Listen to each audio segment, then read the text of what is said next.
Agnes Patterson wiped flour from her hands as the emergency broadcast crackled through her old radio for the third time that morning, warning all residents to evacuate immediately due to incoming alien vessels. But she just turned the volume down and continued kneading bread dough.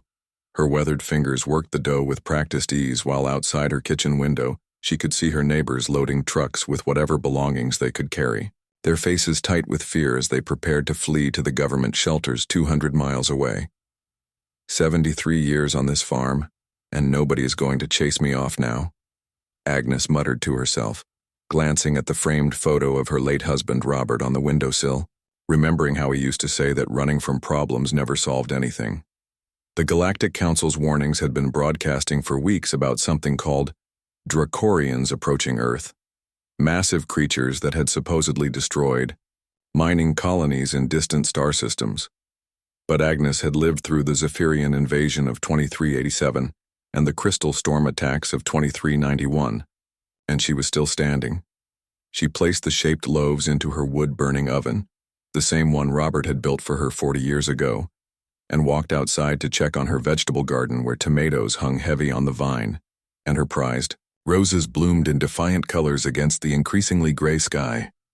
The evacuation vehicles continued streaming past her property, kicking up dust clouds that settled on her freshly washed laundry hanging on the line.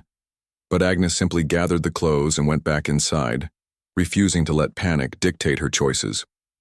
By afternoon, the roads had grown quiet, an eerie silence settling over the valley where just that morning, children had been playing in yards and farmers had been tending their fields, now replaced by an emptiness that made even the birds seem reluctant to sing. Agnes settled into her rocking chair on the front porch, with a cup of chamomile tea and her latest library book, determined to maintain her daily routine, despite the ominous dark spots that had begun appearing in the sky, growing larger by the hour.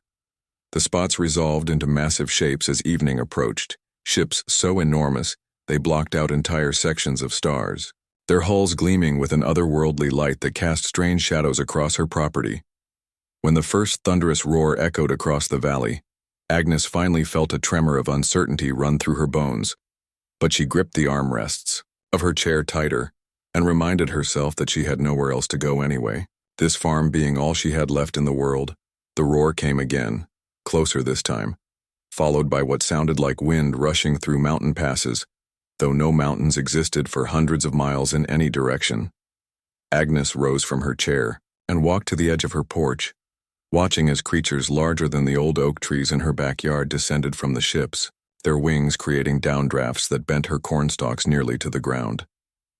The creatures moved with surprising grace for their size, landing in the fields beyond her property with earth-shaking impacts that sent vibrations through the floorboards of her house. She could make out details now in the fading daylight, scales that caught the last rays of sun like polished metal, necks longer than telephone poles, and eyes that glowed with an inner fire that was both beautiful and terrifying more. Creatures continued landing throughout the night, their calls echoing back and forth across the valley in what Agnes began to recognize as some form of communication. Though unlike any language she had ever heard by dawn, her property was surrounded by nests the size of barns, constructed from what appeared to be a mixture of earth, stone, and some crystalline material that sparkled in the morning light. Agnes prepared her breakfast as usual, though her hands shook slightly as she cracked eggs into the pan, the normalcy of cooking helping to steady her nerves while outside her windows, the alien creatures moved through their morning routines. She watched from behind her curtains as the massive beings stretched their wings in the sunrise, groomed each other with surprising gentleness, and arranged rocks and vegetation around their nests with what could only be described as artistic sensibility. The dragons, for that was surely what they were despite looking nothing like the European fairy tales she had read as a child, seemed more interested in establishing their temporary homes than in bothering one elderly woman in a farmhouse. Agnes spent the day observing their behavior, noting how they worked together to dig what appeared to be heating vents in the ground, how they sorted materials by color and size, and how they seemed to have a complex social hierarchy based on size and the brilliance of their scales. As the second night fell, Agnes realized that her initial terror was giving way to curiosity about these magnificent creatures who had chosen her valley as their temporary residence. She barricaded her doors and windows anyway, not from fear but from common sense, and settled into her basement with enough canned goods and water to last several weeks, her shotgun within easy reach, though she suspected it would be about as effective against a dragon as a harsh word. The creature's calls continued throughout the night, sometimes gentle and melodic, other times sharp and urgent, creating a symphony unlike anything Earth had ever heard before. Agnes found herself lying awake listening to their voices, trying to detect patterns in their communication, wondering what they were saying to each other and whether they even knew or cared that a human lived among them. On the third morning, she woke to find that one of the smaller dragons had built its nest uncomfortably close to her chicken coop, though thankfully the chickens seemed more fascinated than frightened by their enormous neighbor. The dragon in question was still massive by human standards, but appeared young compared to the others, with scales that shifted between deep green and gold depending on how the light struck them, and it spent most of its time watching the chickens with what Agnes could only interpret as amusement as she watched from her kitchen window. The young dragon carefully reached out with one claw and gently touched the fence around the coop, causing the chickens to cluck and flutter but not flee, as if they somehow sensed no immediate threat. Agnes found herself smiling at the interaction, remembering how Robert used to say that you could judge a creature's character by how it treated smaller, weaker beings. The smile faded when she noticed something troubling. The young dragon's left wing appeared damaged, hanging at an odd angle that suggested injury, and its movements seemed more labored than those of its companions. Throughout the day, she observed the wounded dragon struggling to keep up with the others during their various activities, falling behind during what appeared to be group flights around the valley, and spending long periods alone while the others socialized. By evening, Agnes had made a decision that she knew Robert would have supported, even if it was probably the most foolish thing she had done in her 73 years of life. She gathered some medical supplies from her first aid kit, filled a thermos with warm milk mixed with honey, and stepped outside her farmhouse for the first time since the dragons had arrived, her heart hammering in her chest but her resolve firm. The wounded dragon looked up as she approached, its golden eyes reflecting surprise rather than hostility, and Agnes took another step forward, speaking in the same gentle voice she had once used to calm frightened animals. "Easy there, sweetheart," she said softly, extending one weathered hand palm up in what she hoped was a universal gesture of peace. "I think you might need some help." Agnes woke to the sound of something scratching at her kitchen wall, a persistent scraping that cut through her morning dreams like fingernails on wood, and she sat up in bed wondering if one of the massive dragons had decided to investigate her house more closely than she was comfortable with. The scratching continued as she pulled on her robe and slippers, accompanied by what sounded like tiny whimpering cries that reminded her of the orphaned fox kits she had once found in her barn, though surely no fox would be brave enough to venture near dragon territory. She crept through her house toward the kitchen, clutching a rolling pin as her only weapon, and stopped short when she saw a perfect circle of blackened stone where her kitchen wall used to be, still glowing faintly red around the edges. Through the hole, no bigger around than a dinner plate, came a small emerald snout followed by the most beautiful golden eyes Agnes had ever seen, though they were currently filled with pain and terror that made her heart clench with unexpected sympathy. The creature that squeezed through the hole was unlike anything Agnes had imagined possible. A dragon no larger than her late cat Whiskers, with scales that shimmered like precious jewels and wings so delicate, they looked like stained glass windows in the morning sunlight streaming through her kitchen. The baby dragon collapsed on her linoleum floor, its tiny chest rising and falling rapidly while one wing hung at a terrible angle, torn and bleeding from what appeared to be claw marks across the fragile membrane. Agnes forgot every ounce of fear she had felt toward the massive adult dragons as her maternal instincts, dormant since her own children had grown up and moved to distant colonies, surged to life with overwhelming force. She knelt beside the injured hatchling, speaking in the same soothing tones she had once used for scraped knees and childhood nightmares, though she had no idea whether the creature could understand human speech. "Oh, honey, what happened to you?" she whispered, carefully examining the torn wing while the baby dragon watched her with eyes that seemed far too intelligent for such a small creature. The hatchling made a sound somewhere between a purr and a whimper, pressing its warm body against her palm, In a gesture of trust that nearly brought tears to her eyes, Agnes had raised 3 children and countless injured animals over the years, so she knew what needed to be done, even if she had never treated a dragon before, the basic principles of care being universal across species. She gathered clean towels from her linen closet, filled her largest mixing bowl with warm water, and retrieved the veterinary first aid kit she kept for emergencies, though she doubted the makers had ever intended it for mythical creatures. The baby dragon remained perfectly still as Agnes cleaned its wounds, only flinching slightly when she applied antiseptic to the torn wing membrane, and she found herself humming an old lullaby she had sung to her children decades ago. As she worked, Agnes noticed details that amazed her. The dragon's scales were not just green but contained flecks of gold, silver, and deep blue that shifted like opals in the light, and its tiny claws retracted like a cat's when it relaxed. The wing damage was severe but not beyond repair, requiring the kind of delicate stitching Agnes had learned from her mother, who had been the closest thing to a veterinarian their rural community had possessed back in the early days of colonization. She used her finest embroidery thread and smallest needle, working with steady hands despite the magnitude of what she was attempting, while the baby dragon watched her face with an intensity that suggested it understood she was trying to help. The hatchling's breathing gradually steadied as Agnes worked, and by the time she finished bandaging the wing, the creature was purring softly. A sound like distant thunder mixed with contentment, Agnes realized she needed to create a safe, warm place for the dragon to recover, so she gathered her softest quilts and arranged them in a basket near the wood stove, creating a nest that would provide both comfort and healing warmth. The baby dragon allowed itself to be lifted into the makeshift nest, curling into a tight ball with its injured wing protected against its body, and Agnes found herself smiling at how cat-like the gesture appeared. She warmed milk on her stove and added honey, remembering how the mixture had helped every sick creature she had ever cared for, and was delighted when the hatchling lapped it eagerly from a shallow bowl. As the dragon settled in for what appeared to be a healing sleep, Agnes realized she needed a name for her unexpected patient, and after watching the way it moved in quick, bird-like motions, she decided on Pip. The rest of the morning passed quietly with Pip sleeping deeply while Agnes went about her usual routine, though she found herself checking on the hatchling every few minutes, marveling at how quickly her world had changed. Outside her windows, the massive adult dragons continued their activities, unaware that one of their young had taken refuge in the farmhouse they seemed to otherwise ignore.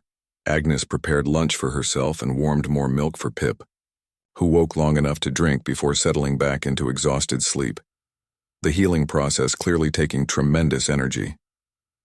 She spent the afternoon reading in her chair beside the makeshift nest, occasionally reaching out to stroke the tiny dragon's scales when it seemed restless, amazed by how soft they felt beneath her fingertips. As evening approached, Pip became more alert and began exploring the kitchen with cautious steps, investigating every corner and surface with the curiosity of any young creature in a new environment.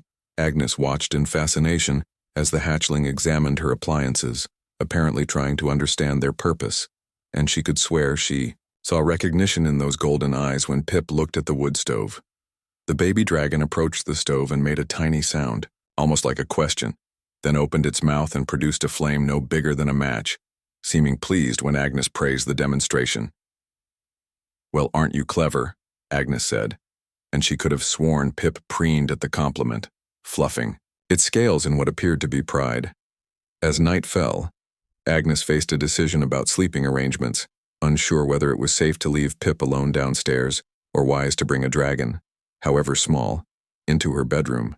Pip solved the problem by following her upstairs and settling on the rug beside her bed, curling into the same tight ball but keeping one golden eye fixed on Agnes as if afraid she might disappear during the night.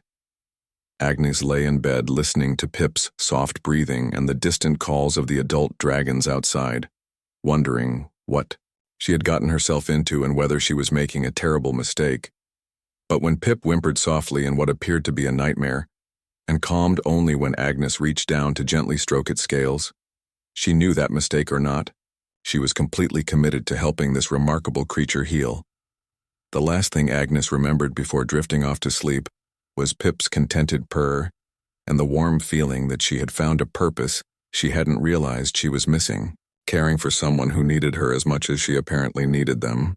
Agnes discovered that living with a baby dragon was remarkably similar to raising a toddler, complete with endless curiosity, occasional accidents, and the ability to find trouble in the most unexpected places, though few toddlers could accidentally set the curtains smoldering when they sneezed. Pip had been with her for a week now, and the little dragon's wing was healing beautifully under Agnes's careful attention. But more importantly, the hatchling's personality was beginning to emerge in ways that constantly surprised and delighted her. The baby dragon followed Agnes everywhere, trailing behind her like a devoted puppy as she went about her daily routines, though Pip had developed an unfortunate habit of trying to help with cooking by providing flame when Agnes used the gas stove. "No, sweetheart, I can light it myself," Agnes would say for the dozenth time each morning, gently redirecting Pip's enthusiasm while secretly charmed by the dragon's eagerness to contribute to household tasks. Pip had also proven to be remarkably intelligent, displaying problem-solving abilities that far exceeded what Agnes would have expected from any Earth animal, and the hatchling seemed to understand human speech far better than it could produce it. When Agnes spoke to Pip, the little dragon would tilt its head and make soft chirping sounds in response, and gradually Agnes began to notice patterns in the sounds that suggested they were not random, but deliberate attempts at communication. The breakthrough came on a rainy Thursday morning, when Agnes was feeling particularly lonely, and found herself talking to Pip about her late husband Robert, sharing memories she hadn't spoken aloud in years, as she described how Robert used to surprise her with wildflowers from the meadow. Agnes felt a warm, gentle presence in her mind, not intrusive but comforting, like someone placing a caring hand on her shoulder. Suddenly her mind filled with images that were not her own. Vast crystal caves lit by internal fire, dragons of every size and color living together in complex family groups, and a sense of belonging and love that transcended species. Agnes gasped and looked down at Pip, who was watching her with those intelligent golden eyes, and she realized that the little dragon had somehow shared its own memories of family and home. "Can you understand me?" Agnes asked softly, and this time when Pip chirped in response, she felt a warm pulse of affirmation in her mind. Confirmation that yes, the dragon understood every word over the following days. Their communication evolved into something beautiful and unique, with Pip sharing images and emotions while Agnes provided words and context, creating a bridge between their vastly different species. Agnes learned that Pip's full name was something like Small Flame Who Dances in Sunlight, though she continued calling the hatchling Pip because it made the dragon purr with pleasure. She discovered that dragons were not the mindless destroyers the Galactic Council had portrayed them as, but were instead highly social creatures with complex family structures, artistic sensibilities, and deep emotional bonds that lasted their entire lives. Pip shared images of the dragon homeworld, a place of incredible beauty where crystal formations grew like forests and thermal vents created natural hot springs that entire dragon families would gather around for warmth and companionship.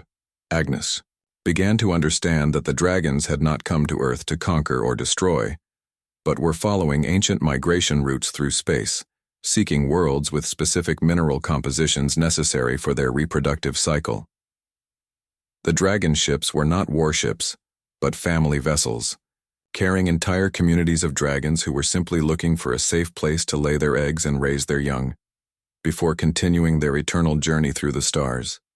Pip explained through shared images that dragons only became aggressive when their young were threatened, and the destruction of the mining colonies had been tragic misunderstandings, conflicts that could have been avoided with proper communication. As Pip's wing healed and the hatchling grew stronger, Agnes found herself dreading the inevitable day when the little dragon would be ready to return to its family. Though she tried not to let her sadness show, Pip seemed to sense her emotional struggle and began spending more time pressed against her side, purring contentedly while they sat together in the evening, sharing the comfortable silence that develops between true companions. Agnes taught Pip basic English words, and the dragon proved to be a quick learner, mastering simple concepts like food, water, and warm. Within days, though dragon vocal cords were not designed for human speech, In return, Pip taught Agnes about dragon culture, sharing images of elaborate rituals that celebrated the changing of seasons, complex dances that told stories of heroic ancestors, and songs that could only be heard by dragon ears. Agnes learned that dragons viewed time differently than humans, thinking in terms of centuries rather than years, and that they formed bonds not just with their immediate family, but with entire communities that spanned generations. The little dragon also shared disturbing images of other worlds where dragons had been met with fear and violence, places where their attempts at peaceful contact had been misinterpreted as threats, leading to tragic conflicts that could have been avoided. Agnes began to realize that Earth stood at a crossroads, with the potential to either become another tragedy of miscommunication or the first world to establish peaceful relations with the dragon migration fleets. She started keeping a journal of everything Pip taught her, documenting dragon customs, dietary needs, social structures, and communication methods, thinking that someday this information might prove crucial for future contact. Agnes also began to understand the terrible loneliness that Pip must be experiencing, separated from family and kind, and she marveled at the dragon's resilience and trust in accepting care from a being so different from itself. As the days passed, Agnes noticed that the calls of the adult dragons outside had changed, becoming more frequent and urgent, and Pip would often stop what it was doing to listen intently to sounds Agnes could barely hear. The little dragon began showing signs of restlessness, often going to windows and staring out at the massive shapes moving through the valley, and Agnes realized that Pip was hearing its family calling one evening as they sat together by the fire. Pip shared an image that made Agnes's heart break.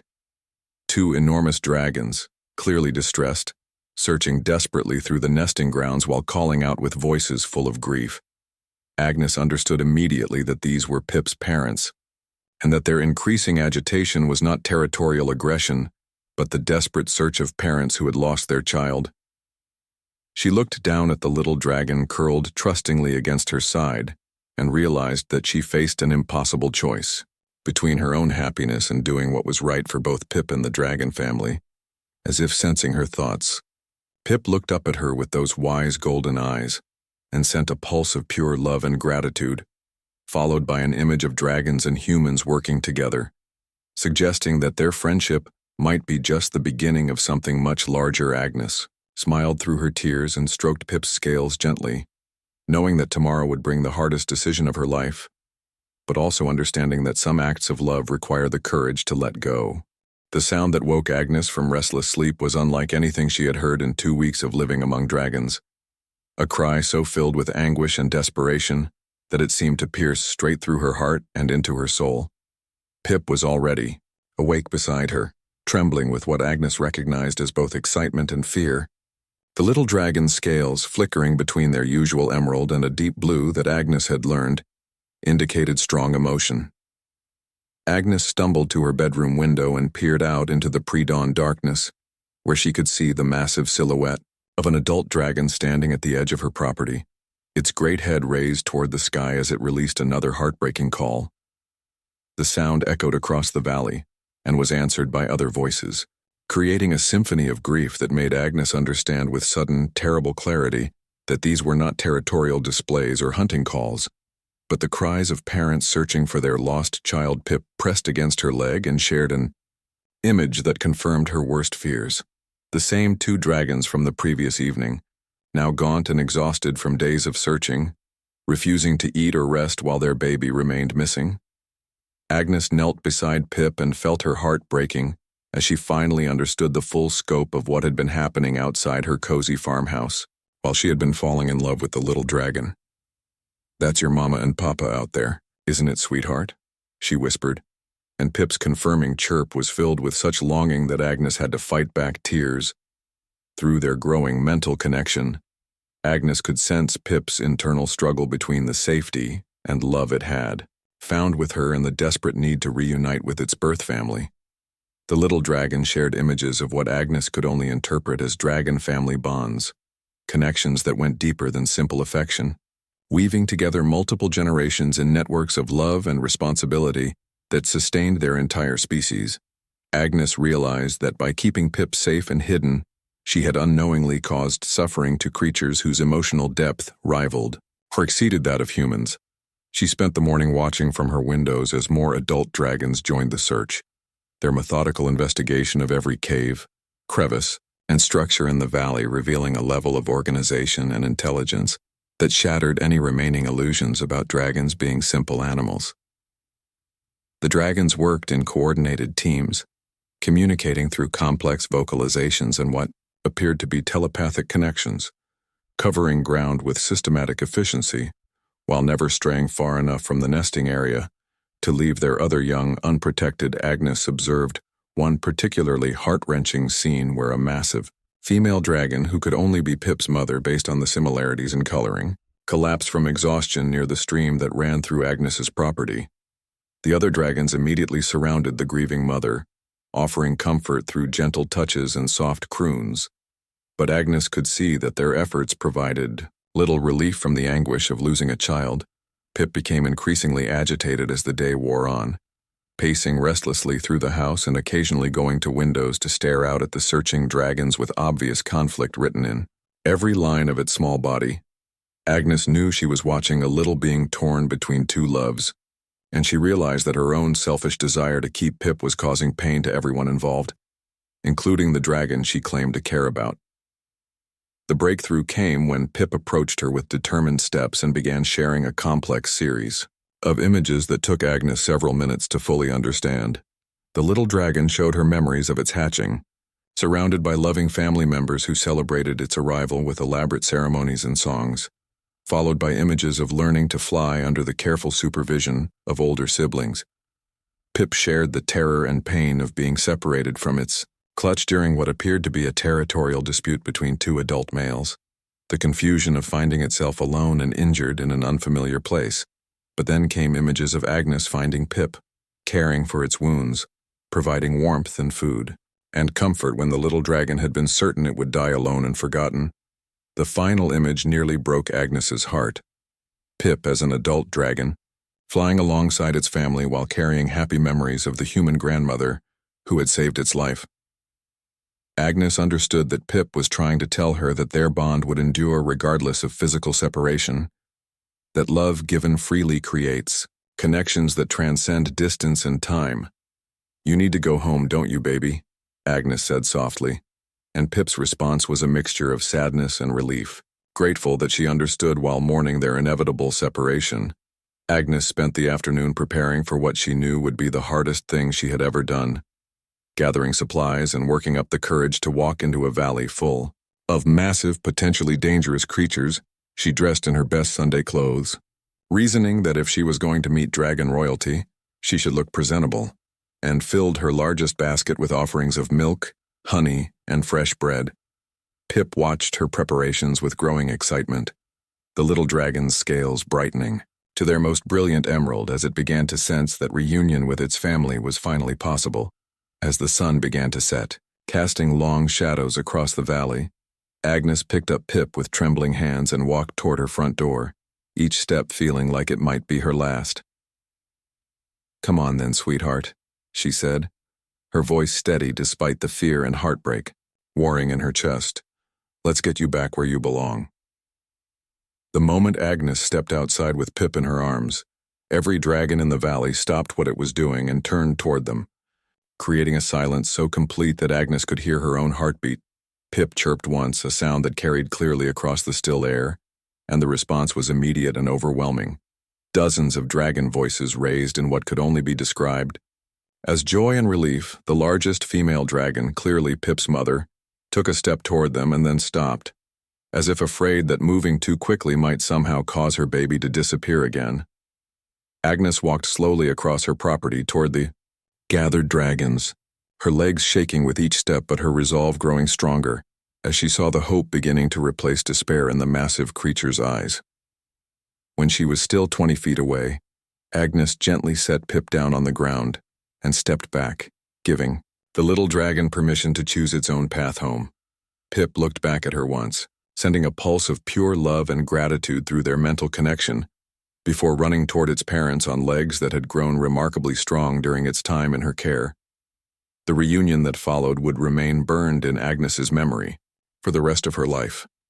Two enormous dragons gently nuzzling their returned baby, while making sounds of joy that seemed to shake the very foundations of the earth. But what surprised Agnes most was that after the initial celebration, Pip's parents turned toward her with expressions that could only be interpreted as profound gratitude, and she realized that her act of compassion had been witnessed and understood by beings far more complex than she had ever imagined. Agnes stood frozen in wonder as Pip's mother approached her with movements so careful and deliberate that each step seemed choreographed to avoid causing fear, the massive dragon's eyes holding an intelligence and emotion that reminded Agnes powerfully of her own daughter's face the day she had brought her first grandchild home. The enormous creature lowered her great head until she was eye level with Agnes, and the elderly woman felt a gentle presence touch her mind, filled with gratitude so profound it brought tears streaming down her weathered cheeks. Through the mental connection, Agnes experienced flashes of the mother dragon's anguish during the search, the sleepless nights spent calling for her lost child, the growing despair as each day passed without any sign of Pip's whereabouts. But she also felt the overwhelming relief and joy of reunion, emotions so powerful they seemed to radiate from the dragon's very being. And Agnes understood that she had just participated in something sacred, the restoration of a family that had been torn apart by circumstance. Pip's father joined them, his massive presence creating a protective circle around Agnes and his small family. And through their shared connection, Agnes sensed his deep respect for the small human who had cared for his child when he could not. The other dragons in the valley began to gather around them, and Agnes realized she was witnessing something unprecedented in galactic history. The formal acknowledgement of a human by an entire dragon community through Pip, who served as translator between species. Agnes learned that dragons had ancient customs for adopting members of other species into their family structures, traditions that had developed over millennia of encountering different forms of life during their migrations. The ceremony that followed was unlike anything Agnes could have imagined, with dragons of all sizes contributing to an elaborate ritual that seemed part celebration, part formal adoption, and part sacred covenant. Each adult dragon approached Agnes individually, touching her gently with their snouts, while sharing brief mental images of welcome and acceptance, creating a web of connections that made her feel truly part of their community. Agnes found herself laughing through her tears as even the youngest dragons, barely larger than Pip, waddled forward to participate in the ceremony, their clumsy attempts at solemnity both adorable and deeply moving. The ritual culminated when Pip's parents began constructing what Agnes could only describe as a nest shrine around her farmhouse, using crystalline materials that seemed to appear from nowhere, and arranging them in patterns that were both beautiful and clearly meaningful. Other dragons joined the construction, working through the night to create a protective grove around Agnes's property, ensuring that she would be safe and honored for as long as the dragon community remained on Earth. Agnes woke the next morning to find her modest farmhouse transformed into something from a fairy tale, surrounded by crystal formations that caught and reflected the sunrise in spectacular displays of color and light. Pip appeared at her kitchen door as she prepared breakfast. No longer the helpless hatchling she had rescued, but visibly stronger and more confident after reuniting with its family. Though the little dragon's eyes still held the same affection and trust, Agnes remembered. Through their continuing mental connection, Pip shared the excitement of the dragon community as they prepared for the next phase of their migration, showing Agnes images of distant worlds where they would establish temporary colonies before moving on. Agnes learned that dragon migrations followed cycles that spanned centuries, with each generation following routes established by their ancestors, seeking worlds with the specific conditions necessary for their complex reproductive processes. The dragons would remain on Earth for several more months, completing their nesting season before departing for destinations so distant that light from Earth's sun would take decades to reach them. During those months, Agnes became an unofficial ambassador between the human government and the dragon community, using Pip as translator to facilitate unprecedented communications between species officials from the Galactic Council, arrived to investigate reports of peaceful contact with the supposedly dangerous Dracorians, and Agnes found herself hosting diplomatic meetings in her modest kitchen while serving tea and homemade cookies to beings who had thought dragons were mindless monsters Through patient translation and demonstration, Agnes helped the officials understand that the previous conflicts had been tragic misunderstandings, born of fear and miscommunication rather than malicious intent. The dragons, for their part, proved eager to establish peaceful relationships with other species, sharing knowledge of their migration routes and offering to serve as messengers between distant worlds.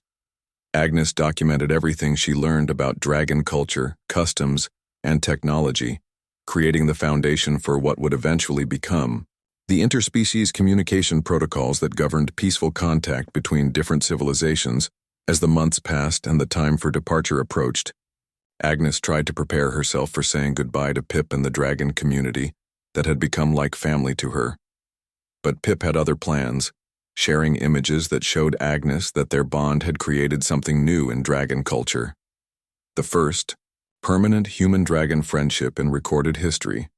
The little dragon, now grown considerably larger and more confident, promised through their mental connection to return during future migration cycles, bringing news of distant worlds and maintaining the connection they had forged when the day of departure finally arrived. Agnes stood surrounded by her crystal grove, watching as the magnificent creatures prepared their ships for the journey to stars. She could barely imagine.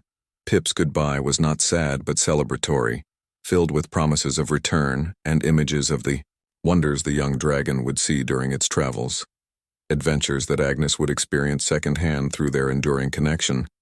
As the dragon ships lifted into the evening sky, Agnes felt not loss but gratitude for having been chosen to participate in something larger than herself, the bridge between species that would reshape galactic civilization. The Galactic Council offered Agnes positions of honor and responsibility, opportunities to travel to distant worlds as humanity's first xenological specialist, but she declined them all, preferring her quiet farm life. Instead, she accepted the role of consultant and advisor, helping to train future diplomats in the arts of interspecies communication and cross-cultural understanding. Agnes spent her remaining years tending her garden and writing letters to her granddaughter, sharing stories of dragons and the wonders of the universe, while Pip's mental messages brought news from distant stars. She lived to see the first human-dragon joint expedition launched toward the Andromeda Galaxy, a mission that would have been impossible without the foundations of trust and understanding she had helped establish when Agnes finally passed away peacefully in her sleep at the age of 91.